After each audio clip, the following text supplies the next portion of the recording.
everyone. Thank you for joining. This is the third and final event of this virtual series, Voices in Design, Discussions for Social Change. I'd like to start off by introducing DSA and myself. My name is Alice Calhoun, and I'm an interior design student and vice president of DSA, which is the Design Student Association here at Cal State Long Beach. DSA is a student organization that represents the design department and consists of the design, interior design, and industrial design programs. And tonight's event will be about breaking the binary within toy design. And with us, we have a very exciting and accomplished speaker, Linda Jiang. Linda is an experienced toy designer with a focus on fashion dolls. Linda is currently a senior product designer at Mattel and the lead designer of Creatable World, an award-winning gender-inclusive doll line for kids. Creatable World was named one of Times Magazine's Best Innovations of 2019, a Toy of the Year finalist, and won a Play for Change Award in Empowerment and Power of Purpose, Diversity and Inclusion Award from Campaign Magazine. Linda's passion for social justice and design intersects with their work of designing toys to create social change that impacts kids of all ages and genders throughout their childhood. Before I hand over the floor to our guest speaker, I just wanted to give a special thanks to my fellow DSA officers, Trevor Amy, CJ Morrow, and Jensen Fajardo for their part in making this evening and event series possible. Without further ado, I'd like to hand the discussion over to Linda Jiang.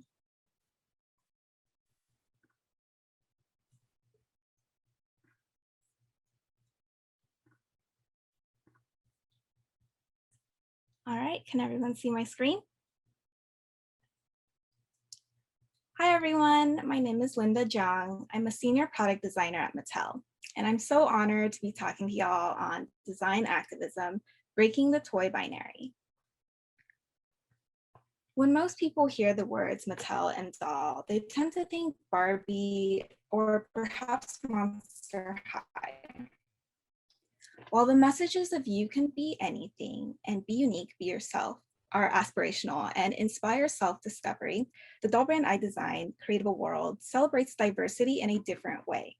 You see, Creatable World is a gender-inclusive doll line for all kids that launched September 2019 and currently available on Amazon. It inspires kids to celebrate their own identity. It's a doll for girls, it's a doll for boys, it's a doll for everyone. So, how did I get here? Well, I always knew I wanted to be a designer. I just wasn't sure how exactly to focus my passion and creative energy. As I researched art schools to apply to, I discovered Otis College of Art and Design, one of only 2 schools in the world with a toy design major. After visiting the school, I realized exactly how I wanted to focus my creativity. I wanted to design toys. As a toy designer, I could pursue all my interests in one field, and most importantly, to be able to make an impact on future generations. But there was one hurdle: my parents. Like a lot of Asian Americans, pursuing a career in the creative field is rare. My parents sacrificed a lot to move to America so their children could have a better life. So they weren't so keen on me pursuing an education in art and design. So as is my nature, I argued and I fought with my parents, pleading with them to let me go to art school. And when they finally agreed to support me through it, I knew there was no room for failure. So here I am today, talking about design activism, a topic I'm very passionate about for so many reasons. I believe it's our social responsibility as designers to create social change with our work. And I've always loved design. And through toys, I can design something tangible, something with purpose and meaning, something that connects kids with each other, connect with their parents, and connect with themselves. Those are just a few reasons why toys and play are so important to kids. Across all cultures, toys are fundamental to our growth and development. So close your eyes and think back to when you were a child. Think about that toy that was so meaningful to you that you never wanted to put it down. When you came home from school, it was the first thing you picked up. Whether you are recreating your favorite show or movie, or just inspired by the toy itself to create your own stories, the emotional connection is the same. Through play, we learn to make decisions, how to be social, and exercise creativity. We act out stories and imagine the world from different perspectives. We practice communication, problem solving, and empathy. Toys allow kids to build emotional skills and shape their ability to interpret the world around them, which is becoming increasingly diverse. And that's why it's so important for me as a doll designer to provide racial and gender diverse options in the mainstream market, easily available for children to identify with. I remember when I was a 6-year-old girl, my mom asked my dad to bring home a Barbie doll for me. And at the time, I was making clothes for my stuffed animals. And she felt it was time for me to start playing with fashion dolls. So my dad went to the store and found a Barbie doll that looked Asian because he thought that I'd want a doll that looked like me, which is sweet, right? My mom didn't think so. She didn't like the doll because she didn't want me to have a doll that looked like the stereotype of a person of color. And I remember that they had this conversation about what race of the dolls were available, and that they eventually settled on getting me a white Barbie doll. I still played with both dolls, but I always wished that I had a doll that looked like me or the people around me. With that story, you might also think of Barbie as a blonde hair, blue-eyed fashion gal. But the truth is, Barbie strives to and succeeds at being more diverse. It is one of the most diverse doll lines on the market. And through that image of blonde hair, blue eyes is the core Barbie. These days, Barbie and Ken are represented in all shapes, sizes, and skin tones. Not only is there a Barbie for every race, there's a Barbie in different body types, heights, a wheelchair, and prosthetics. And let's not overlook Ken with a man bun. So Mattel is at the forefront of evolution. In the past 5 years, Barbie has committed to this journey of diversity and inclusion. And so that's what led us to the conception of Creatable World. We looked at the white space in the toy market, and we looked at the consumer base that hadn't been served. We looked at products that hadn't existed in the world, and the team and I spent days in rooms listening and observing consumers talk about toys. We talked to kids and adults all over the country to gather further insights about the toys they wanted to play with. Toys are more gender divided, now more than they were half a century ago, which also aligns with the timing of blue and pink being gender signifiers or gender specific. Around the 1940s, manufacturers further pushed colors as gender signifiers,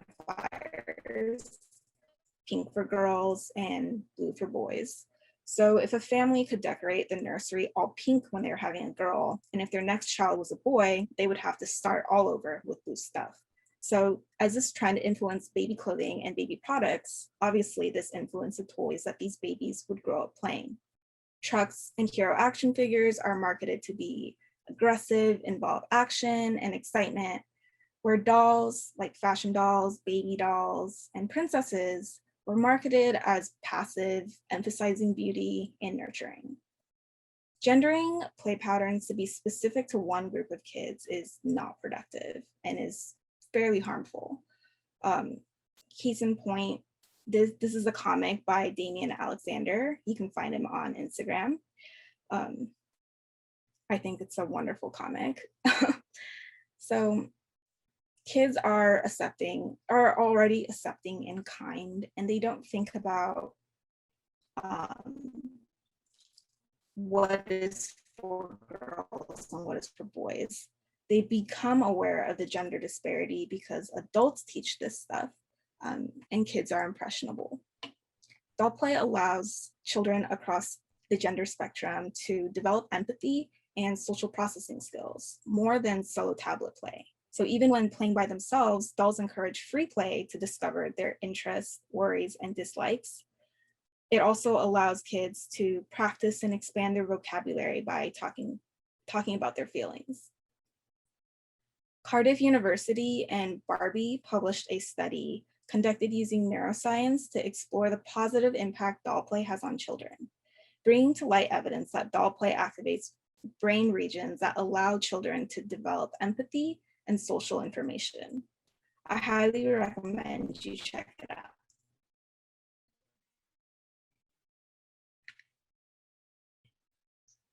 So with all that in mind, when designing a gender inclusive doll, with Creatable World, we've taken the road of being less prescriptive, with providing kids with a doll that represents them and allows them to exercise self-expression, whether it's tapping into their creativity or celebrating their gender identity.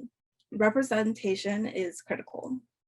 At an age when kids are just starting to learn who they are and what their identity is, that's when they really need to know, I see you. To have a doll that actually looks like them allows one to embrace their uniqueness and see the differences among the people around them. It also empowers them to be the lead of the stories they imagine, which can build self-confidence, self-love, and can make them feel like they belong in this world. And that's why with this line, I designed with inclusion and diversity in mind at every step of the process. Every decision was made with care, thoughtfulness, and empathy. With my experience with dolls as a kid, I needed Creatable World to feel and look relatable. All the pieces in each Creatable World Deluxe kit allows a child open play and a wide variety of ways to create their doll. It could represent anyone. And in a single kit, one child's doll could look completely different than another while still representing someone the kid would have in their everyday life. So every piece of clothing and each accessory was thoughtfully designed and selected to go together, making sure all the outfits that you can create satisfies either side of the gender spectrum. And the styles of the clothing don't constrict the doll to a single style to allow open play. There are a few Easter eggs in my design. The code name of Creatable World when it was in development was Project Canvas. So in every set, I included a piece of clothing that had paint splatters or scribbles. Another Easter egg in this is the purposeful pairing of camo pants with the rainbow t-shirt, as the 45th United States president had banned trans folks from serving in the military. My biggest hurdle while designing this was trying to open people's existing perception of feminine and masculine styles. As well-intentioned as one is about the idea of a gender-inclusive doll, there are still so many challenges regarding how deep clothing, hair, and other gender signifiers are ingrained in people's minds. For too long a time, the color pink has been associated with girls and blue for boys. It was also hard to convince people that hair is just hair, regardless of gender, yet people still associate long hair with femininity and short hair with masculinity. Even clothing categories aren't sold by pants or shirts, but by gender. So as a society, we are still at the early stages of breaking gender social constructs.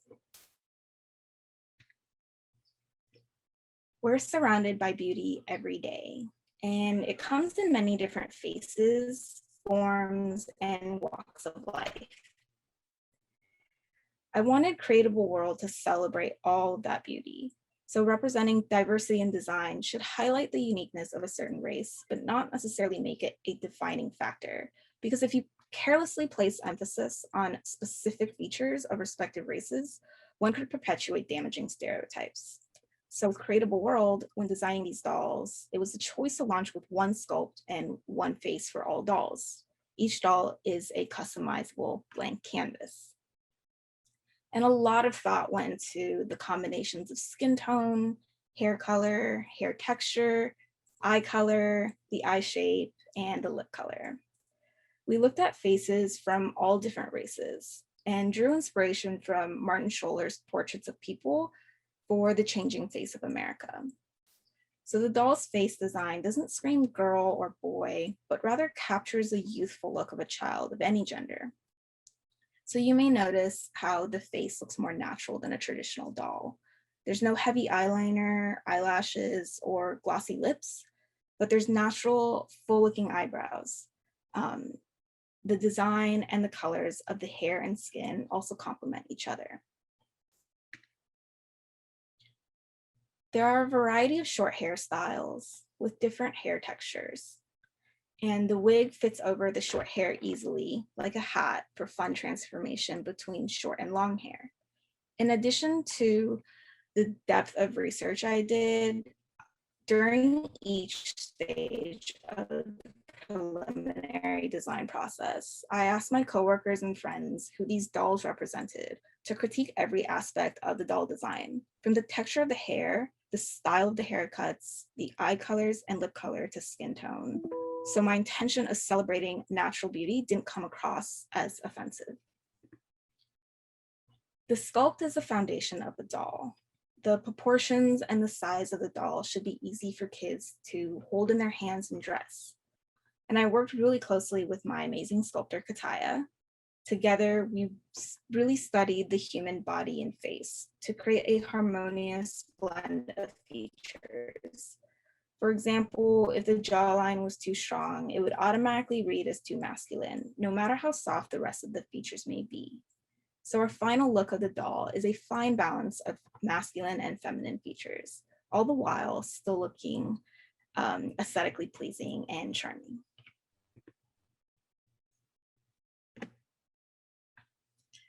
Fashion is a form of self-expression. This is a fashion doll after all. It's definitely how I express myself. I'm not the best at using words to express myself, so I use design language.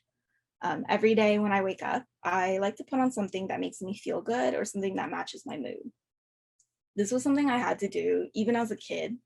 My mom likes to remind me how difficult I was to get dressed in the morning. I wouldn't leave the house if I wasn't wearing exactly what I wanted. It didn't matter if the clothes were in my drawer or in a pile of dirty laundry. I didn't want to wear something, I had to wear it. And as an adult, I still do this, but my mom doesn't have to deal with it anymore. And this was probably the first hint that I had the mind of a fashion designer. I designed all of these clothes, and I worked very closely with my fashion sample makers to make this a reality. The Mattel team of sample and pattern makers are, in a word, amazing. A lot of time, effort, and creativity went into creating all these fashions for our Creatable World dolls. And as the fit of clothing is extremely important to maintain the gender neutral line look. As is with most things, the devil's in the details.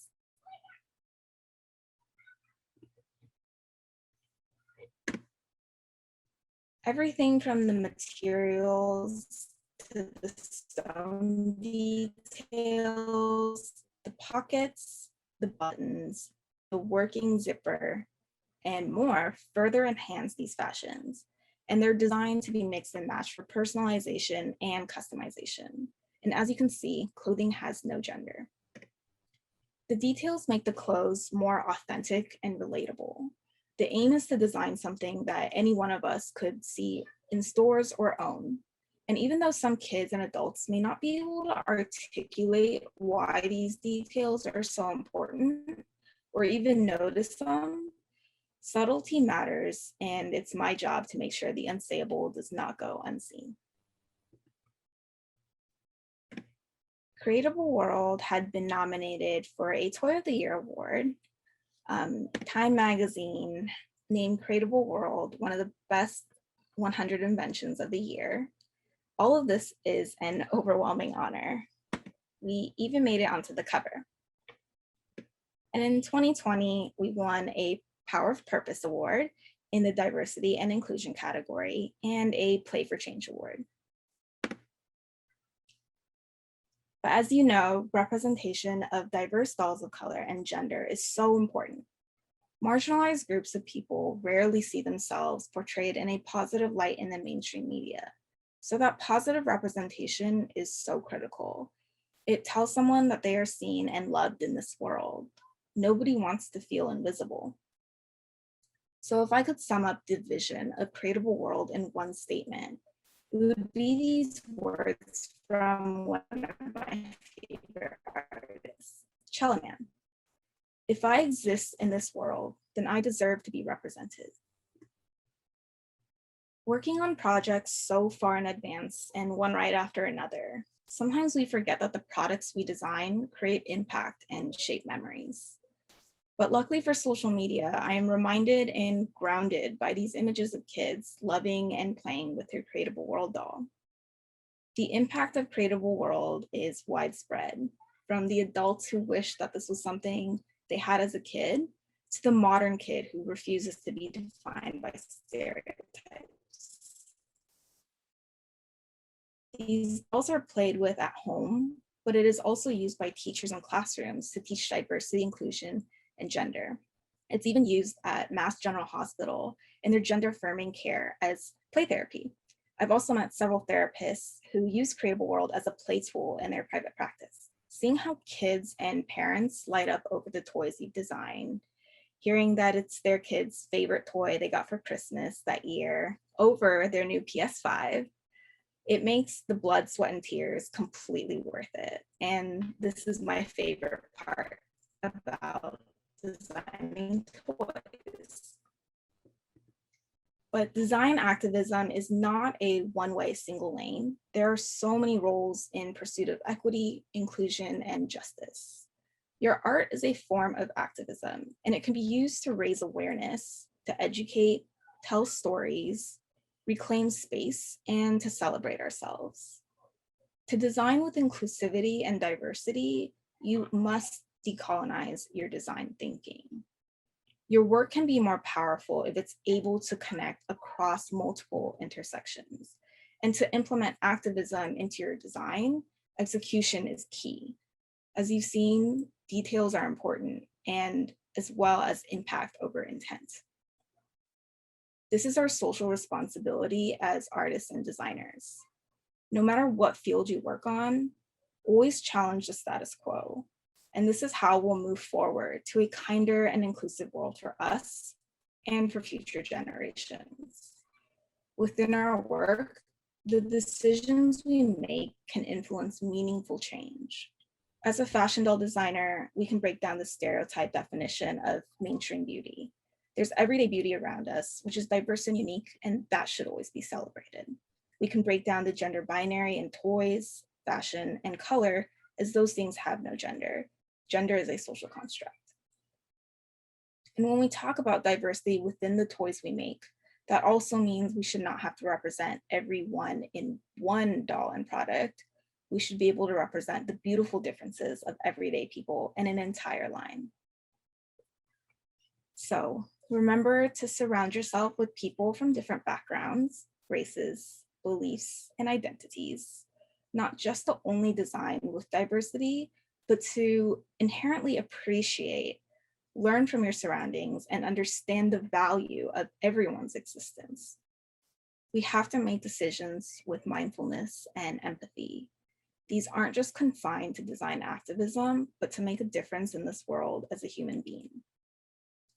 It's as Sinead Burke said, design is an enormous privilege, but it is a bigger responsibility. Thank you so much for tuning in. I'm Linda Jiang, and this was Design Activism, Breaking the Toy Binary. Thank you so much, Linda. That was such an amazing presentation. I would like to now open the floor to the Q&A portion of this evening.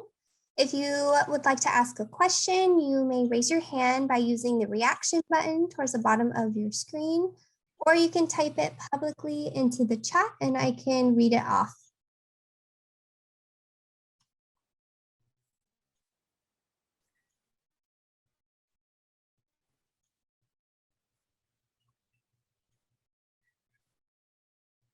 So I have a question for you, Linda, just to get this started. Sure. I think Mattel will create more gender inclusive toy lines? Yes, I believe so. Toy aisles are no longer divided by gender, but by categories of dolls, action figures, vehicles, things like that. So I could see that we're slowly moving forward to degendering toys. That's so great.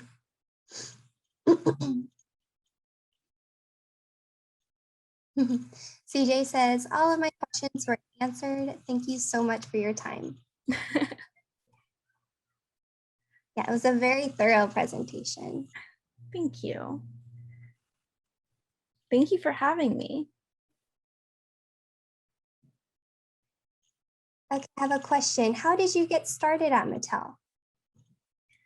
I started off, so when I graduated from college, I designed toys at Disney. I did that for about a year, and then I started at Mattel working on licensed dolls and eventually moved on to fashion doll IP. I started at Mattel about 6 years ago. Very nice. We have another statement. No question, just co-signing how awesome Linda is. And she puts her money where her mouth is. Someone asked, what's your favorite part of your job? My favorite part of my job is working with, like after I have a design, my favorite part is working with all the very talented team of artists that help bring this to life. We have sculptors, model makers, sample makers who like sew the fashions, face designers, hair designers, development partners. There's so many people, but I love bringing it to life with the team. That's my favorite part of the process. We have another statement. Just want to say that I appreciate the way you navigate working for a large company with your activism. And was it challenging to pitch this concept and get the support and backing you needed to drive it to production? And thank you for doing this, Linda. Sorry, let's see. I know this is a longer question. It's from Amanda Bright towards the bottom. Hi, Amanda. There definitely were challenges in getting this concept through, but the most beautiful thing was that everyone had recognized that this is something so needed in the market, that they recognize that we needed this gender inclusive representation within the toy aisle, and that kids really wanted a doll where they can open play with.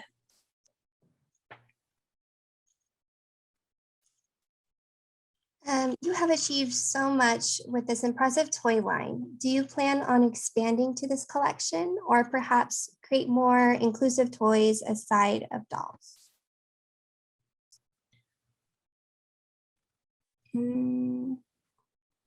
I am yes, like in the dolls that I design, I always hope to make them as inclusive and to represent as many people as I could and as I can. So it's in my work, it's like the purpose of being a toy designer is to create and design dolls that represent a multitude of people. Do you have any advice for dealing with creative mental blocks?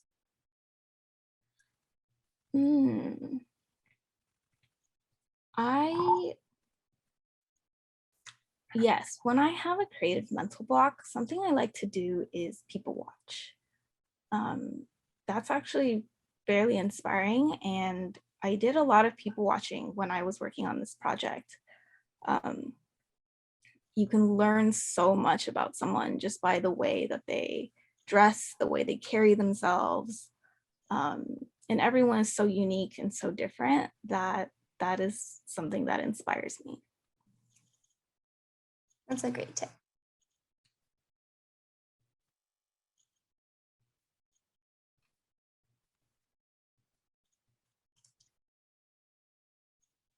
As design students ourselves, any tips on how we can do the same in our project or interior designs?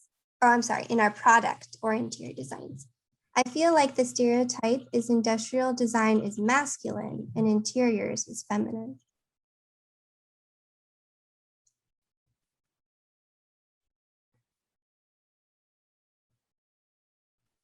Mm,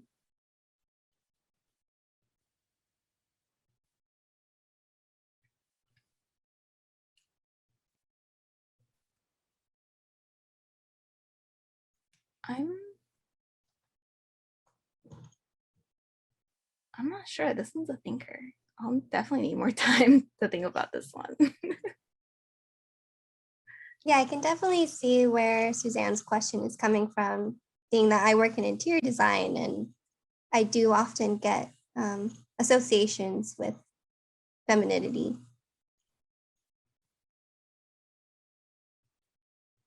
I have a question. When you were studying at Otis, did you take a lot of fashion design courses? No, I didn't. Oh, Mhm. what type of Right. classes did you take? We had 3D design, so we would learn how to sculpt, just very like the basics. We had drawing, model making. We also learned how to create soft goods ourselves. But as a kid, I loved sewing. I taught myself how to sew to make clothes for me and my sister's stuffed animals. And I just really love fashion and clothing. Um, I just love how that is a form of self-expression and how much like one garment can say and represent. So that's just a passion of mine. Yeah, that's so great. I wish I knew how to sew. Never too late to learn. No. And once you get the hang of it, it's easy.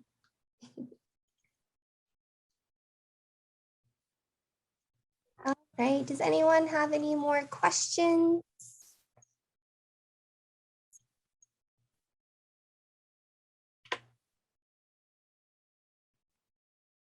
Is sustainability influencing your work at all?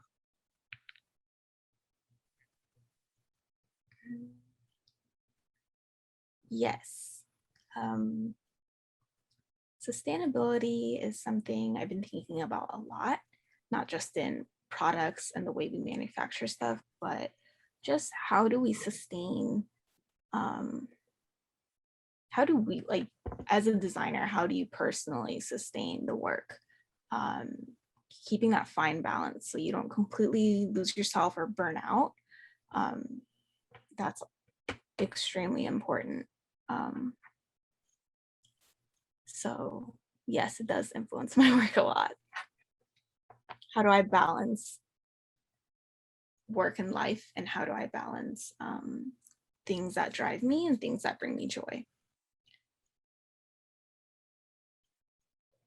I see a couple people join in last minute. Just so you know, we're doing a Q&A session. So if you have any questions, feel free to type it into the chat box. We have another question. Is it okay to dress up your dogs like dolls? Yeah, why not?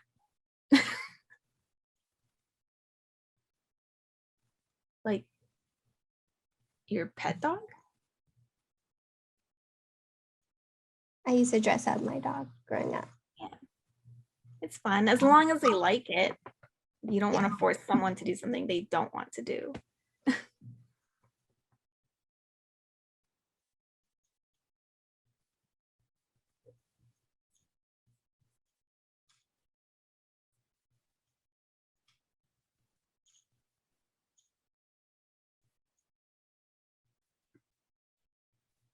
What's typically the first thing you do when you start a project?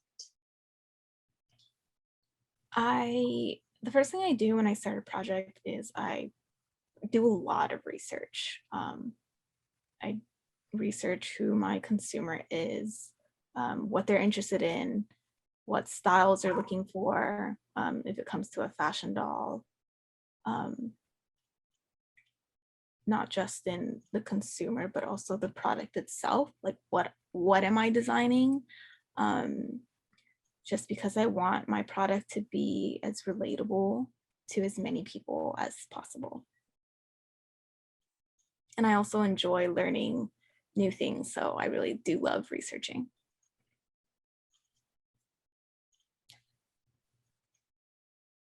We have someone wrote in, personally, my dogs love to dress up. Who and what are your top 3 influences in your creative process? That's a good question.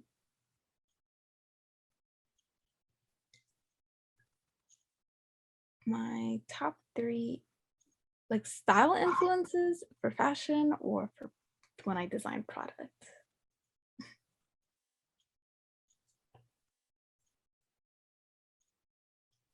But I see the next question. Sorry, Kate, I'll get back to your question. Do I have any advice in staying focused and avoiding distractions?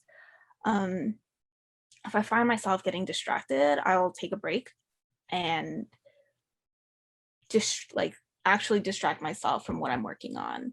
And sometimes I end up getting inspired in the process of distracting myself. And then once my break is over, or if I'm in a, if I feel more like less stressed, if I feel less stressed, I'll revisit my project.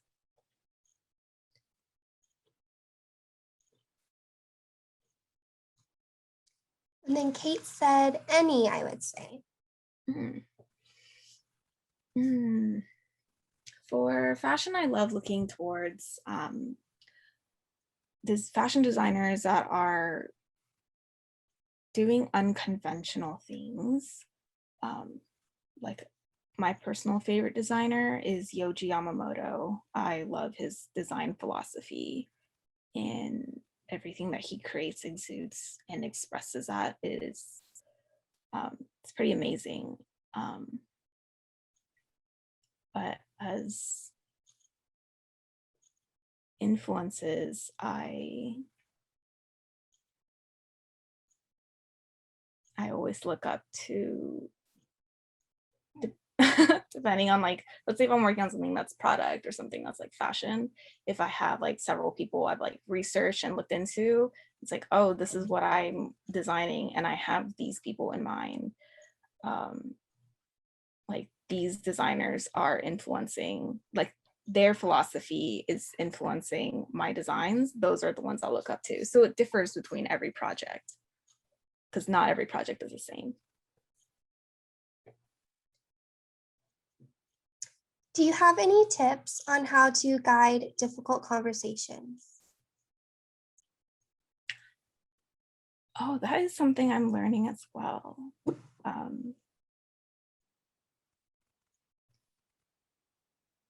It's having to speak up is always going to be uncomfortable, and nowadays we're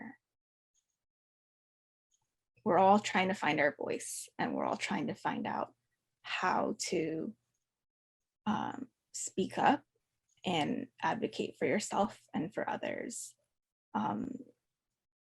To guide a difficult conversation, I would always say lead with empathy and to actually listen to all sides of the conversation.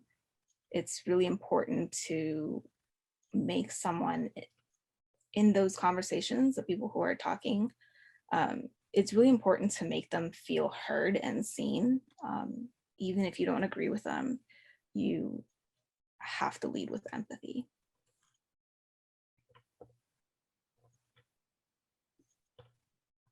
Great point. Thank you for the advice.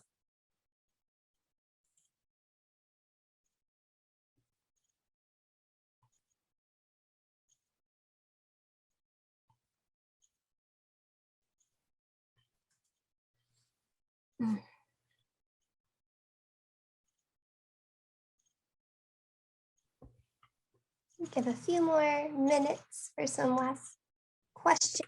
And see if anyone has some more questions. Thank you, Linda. You and your work are very inspiring. Thank you, Sheila. How did they teach toy design in Otis, and how does it differ to product design? Toy design at Otis is more focused on kids. Product design, I think, is a little bit more broad. So you think about not just like furniture or home goods and other products. For toys, it's specifically just toys. So like imagine if you had to only design like kitchen appliances for forever, and that was like your one field. It was very focused. So we learned child psychology. We also learned like child development as well. So what certain age, like what their motor skills are and how much they can process and what they can actually like physically play with.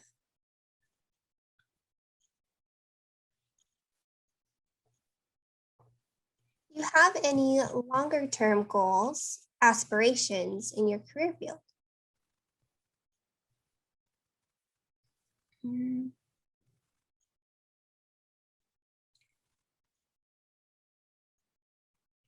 Yes, I do. I aspire to continue to infuse design activism in all the projects I work on, but I also hope to inspire others to do the same with their work as well.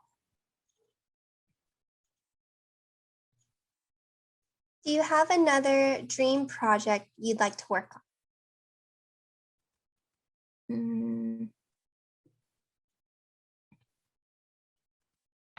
I'd like to think that I'm working on it's like my dream job right now. So I guess every project is my dream project.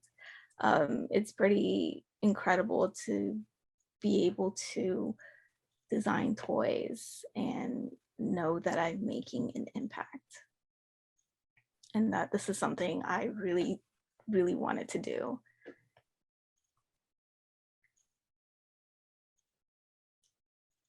Do you think toys influence their career choice, and how?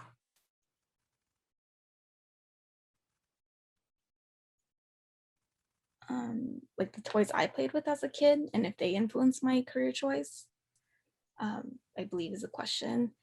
Yes, the dolls and the toys that I played with as a kid definitely influenced me, also as an adult and as my purpose as a designer.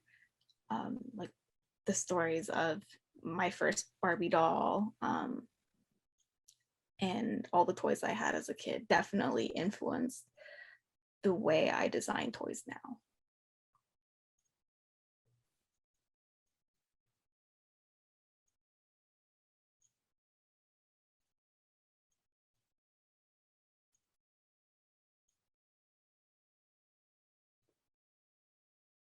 Would you say troll dolls count as gender neutral toys?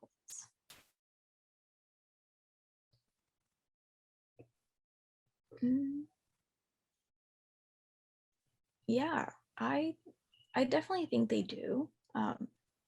Essentially, it's a creature with colorful creature with hair, and they're really fun. However, it is marketed towards girls more than it is for boys. I've definitely noticed that. Everything is also, all the packaging is pink and more warm colors. But I think there is potential to degender toy packaging as well as toys. Do you feel that your coworkers are also passionate about design activism? And do you enjoy working with the team that you do? Yes, I love the team that I work with, and Creatable World would not have been able to come out the way that it was had the team not been passionate about it. And that was the beauty of working with the team that I worked with, was that they all knew that this was a product that needed to be out on the market, and they were all very passionate about it.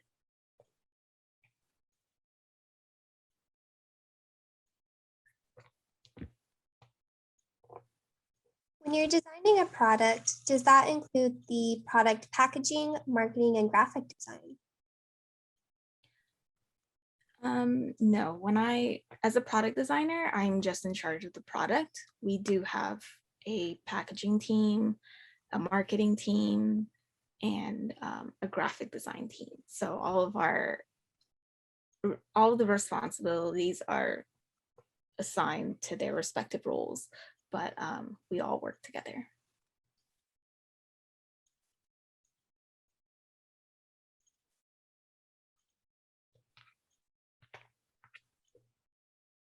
All of these are really great questions.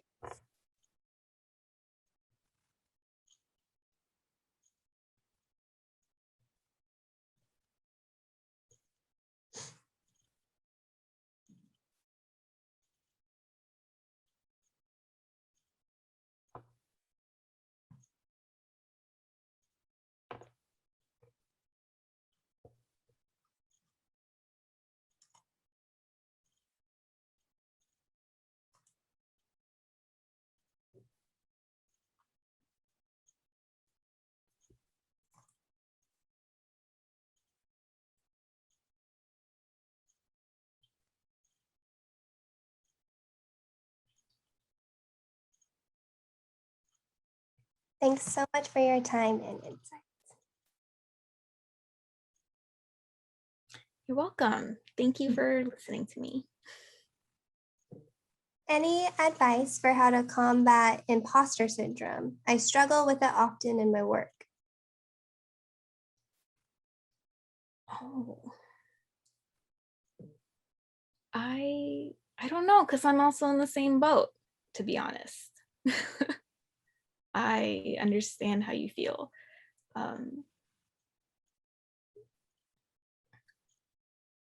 For me, I actually had that today, and I just had to push through it. But to combat it and to like move past imposter syndrome, it's really difficult. Sometimes I check in with my friends and I let them know how they're feeling, and they gas me up. So I love my friends for that, but they remind me that all of like what I'm feeling is just my insecurities, or like the boundaries that I set in my mind. Is not necessarily how I'm actually performing or how I am actually living my life outside of that, if that makes any sense. Have you gifted these toys to relatives or loved ones? And did you get to see their reactions? Yeah, I have. And I really love being able to see their reactions, because some of them are adults, and to see their face light up over a toy, like a doll, is kind of magical. Like you can see the inner child again. Like you can see how excited they are, and to see, also to like experience and see how much they like love playing with the product. It just makes my heart very happy.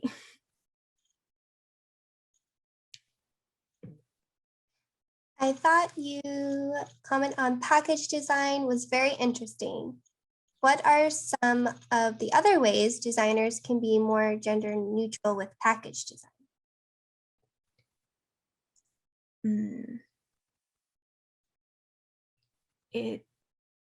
First, it would depend on the product, obviously, but to be mindful of colors, shapes, even things like typefaces as well, and how all of those are paired together. It's oftentimes like gender neutral package design is usually like white, black, and gray, maybe a pop of color. So to be able to keep something fun, you also, and gender inclusive, you kind of have to break the stereotype of what gender neutral looks like. So it's exciting to see colorful designs, like graphic designs that are gender neutral. I love seeing illustrations like that, but just to keep in mind what those gender neutral stereotypes are and break them. I hope that answers your question.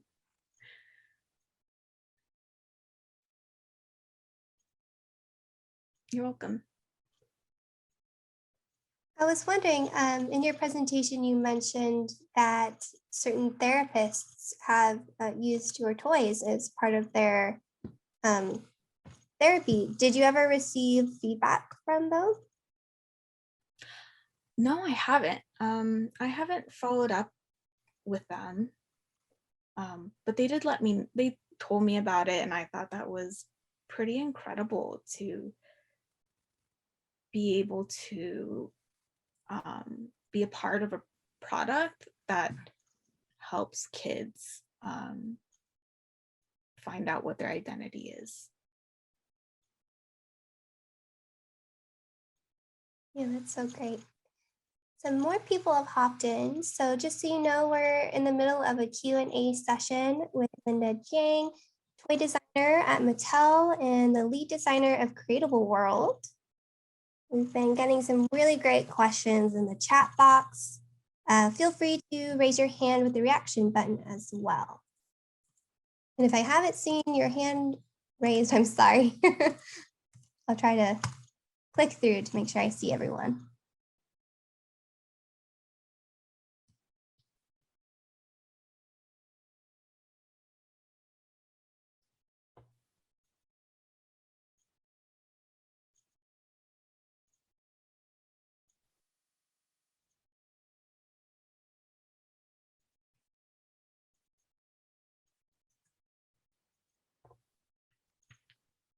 How do you feel about certain colors? For example, light blue for girls. I think that's fine. I think we need to break that like societal rule that like colors are gender signifiers. Like light blue was one of my favorite colors as a kid. I think all colors are gender neutral. I don't think that any color is specific to a gender. But in today, like designing for today, it's definitely how you pair those colors together. Like, if that makes any sense, like how you pair certain graphic elements with certain colors is going to be impactful, and will also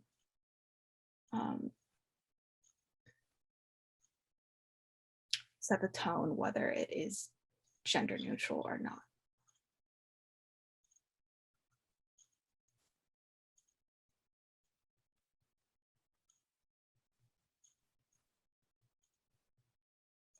What were some of your favorite toys growing up?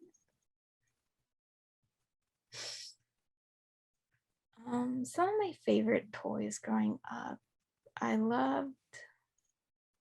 had some stuffed animals that my sisters and I played with, and we loved making clothes for them.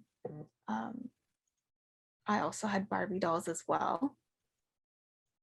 And I love their like the gowns that they came with, the fantasy gowns, but I always wish that I had a doll that represented me or the people around me that I saw in school. But nowadays, like Barbie has such an expansive portfolio of diverse dolls, and I wish I had those dolls when I was a kid.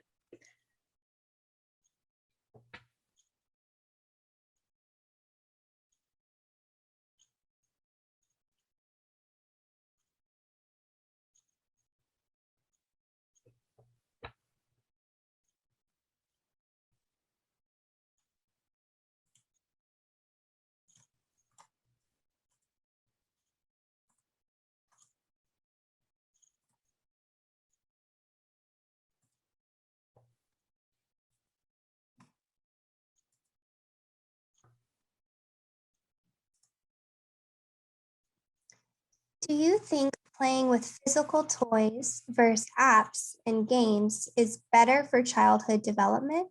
My 3-year-old nephew is addicted to the iPad. Yes, definitely. Yes, I think playing with physical toys is much better for childhood development than a screen for kids.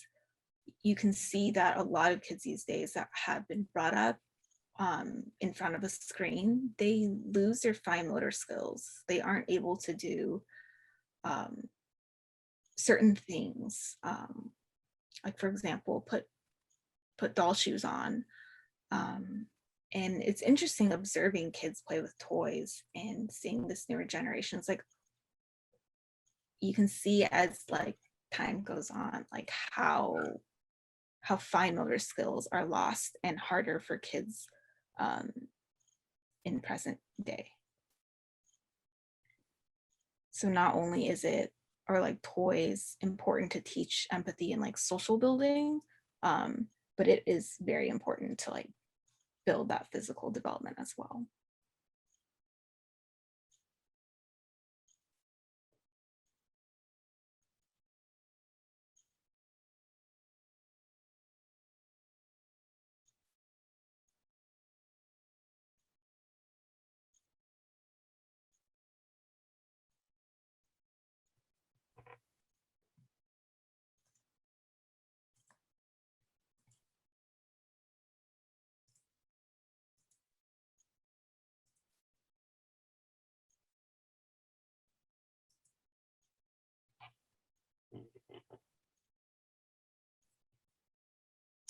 How do conversations with parents go around these toys?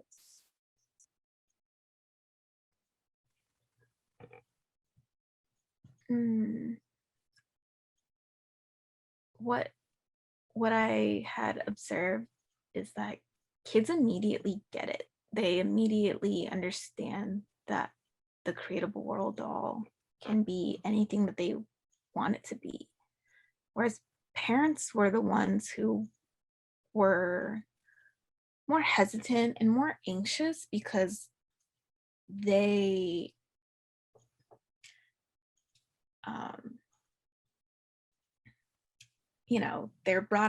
they were brought up thinking that dolls were for girls and cars were for boys. All of these gender norms. So parents had a hard time like wrapping their mind around it, whereas kids just immediately like embrace it. It was like, this is cool, like I know how to play with this, I don't really have any questions. And some parents will use the doll to have conversations about gender and diversity, and also to explain to kids what gender fluidity is, and if there are any kids in their class who are gender expressive. So it's pretty rad that they also use this toy as a teaching moment for their kids, but there are some who are uncomfortable with it because they don't know how to have a conversation with their kid. So there's a spectrum of parents.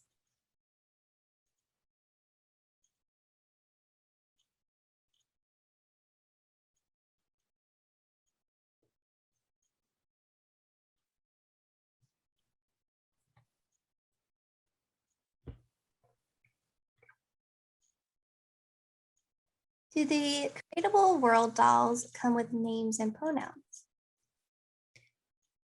They do not. They have just letters and random numbers assigned to it. We wanted the product to be as open as possible. So the consumer gets to create the name and the pronouns that they want for their doll.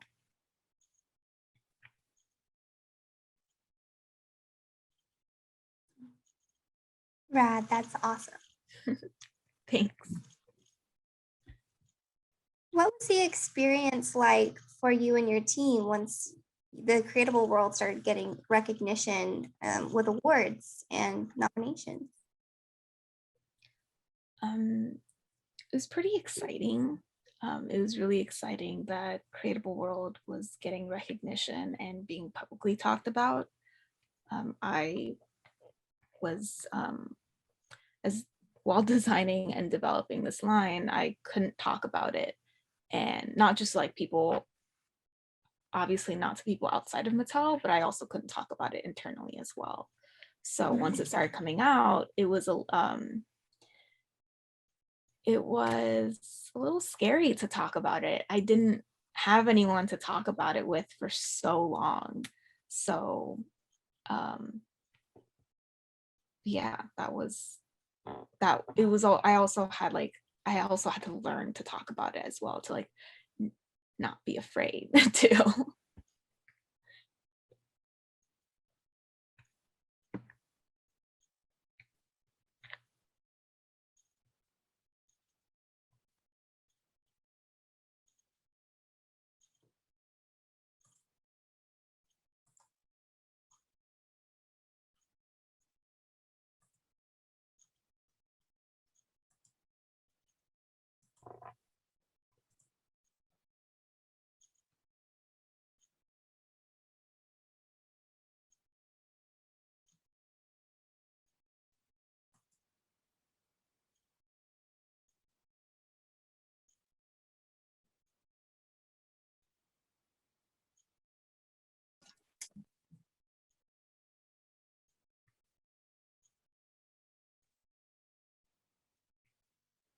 Do you know how many options or combinations the dolls have? Oh my God. Yes. Someone did the math once, and in one deluxe kit, there's over 1,000 combinations. Wow. Yes, so there's one doll, essentially 4 tops, 4 bottoms, 3 pairs of shoes, and 3 accessories, and a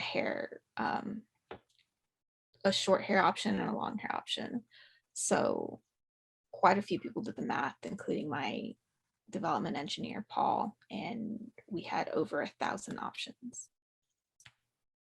That's so great.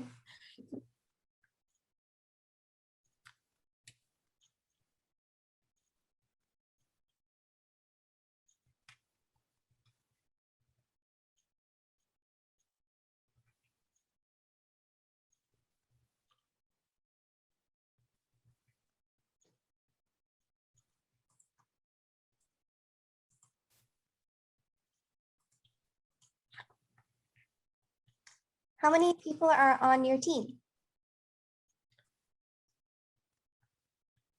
Hmm. And do you prefer to work with smaller, larger teams?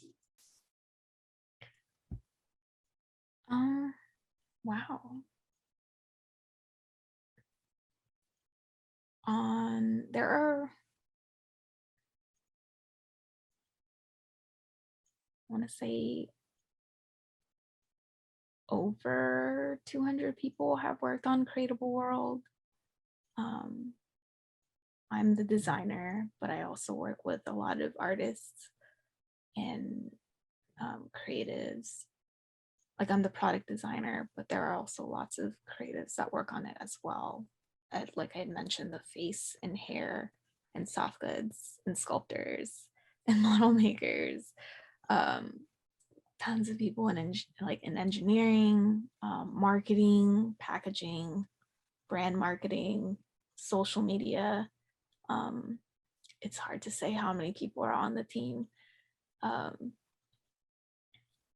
If I prefer smaller, larger teams, it depends on the project. For Creatable World, it was necessary to have such a large team to support the brand.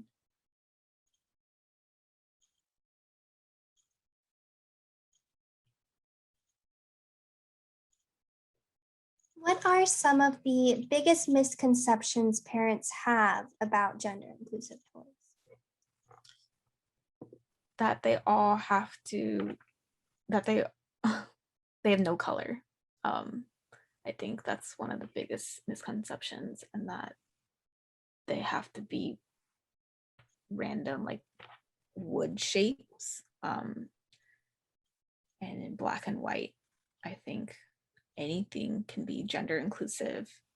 It also comes down to marketing and the details.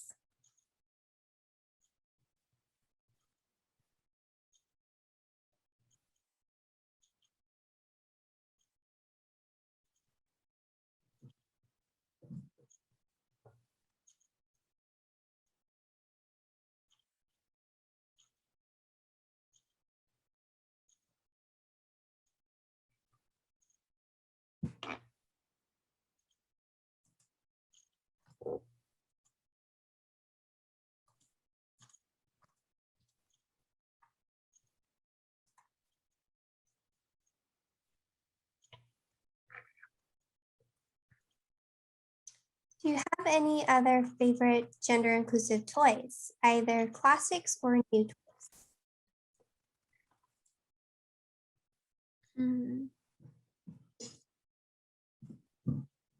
Mr. Potato Head, that was a fun one as a kid.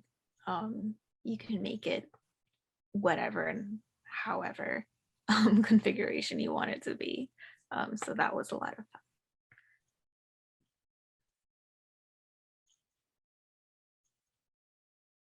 I never owned one of those. I always wanted to get the story.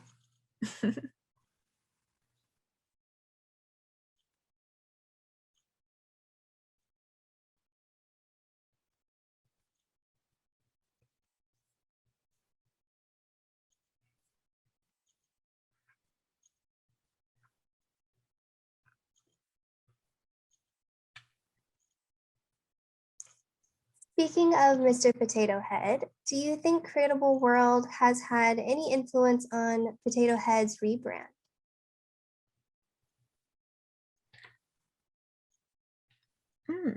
That's really interesting.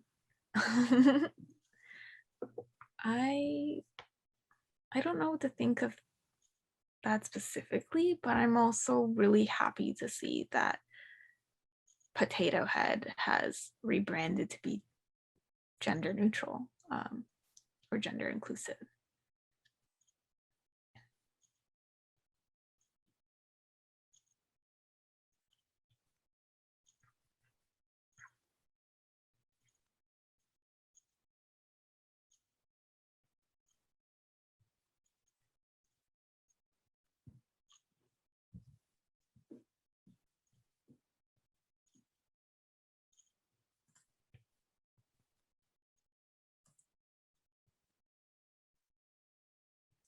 Appreciate your thoughtful responses. Thank you.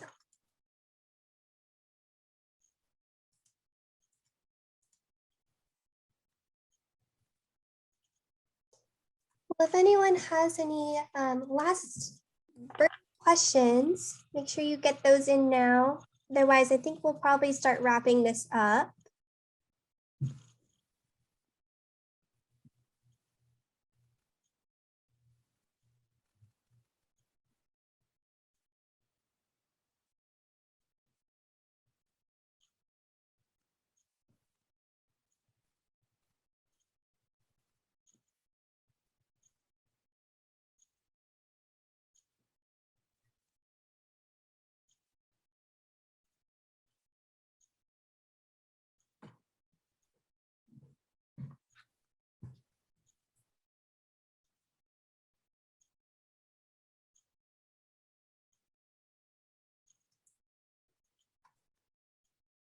All right. Well, thank you all for joining us and for your participation. A special thank you to our interpreters and for their volunteering for tonight's event. It's so great and important. And a huge thank you to Linda Jiang, our guest speaker for this evening. This was such a great discussion and an important topic and passion to bring to the forefront conversations around design. On behalf of DSA, I would like to give our greatest gratitude to all of our speakers within this event series and to all of you who have joined each event. This now concludes the Voices in Design Discussions for Social Change event series, as well as our 2020 to 2021 term within DSA. I would like to now offer to my fellow DSA officers a moment to say a last farewell if they're available. Hi everyone, CJ here. First off, thank you so much, Linda, for sharing your expertise and your experiences combining design and activism. This was really wonderful to listen to you speak and to see everything that Mattel has kind of created and gone with. And thank you so much, Zena and Selena. And I also wanted to say thank you, Dallas, for all of the energy and the time that you put in, for your hosting, your passion throughout this series. It's been wonderful. And thank you to my fellow DSA. And I really do hope that this series continues for years to come. So thanks again. Thank you, CJ. I can say it has been extremely enlightening and rewarding to be a part of this student organization. And we all encourage you when the time comes to nominate yourselves and your friends for the DSA office next fall term. With that being said, a final thank you to our guest speaker, Linda Jiang, and a farewell to all of you. Have a great summer.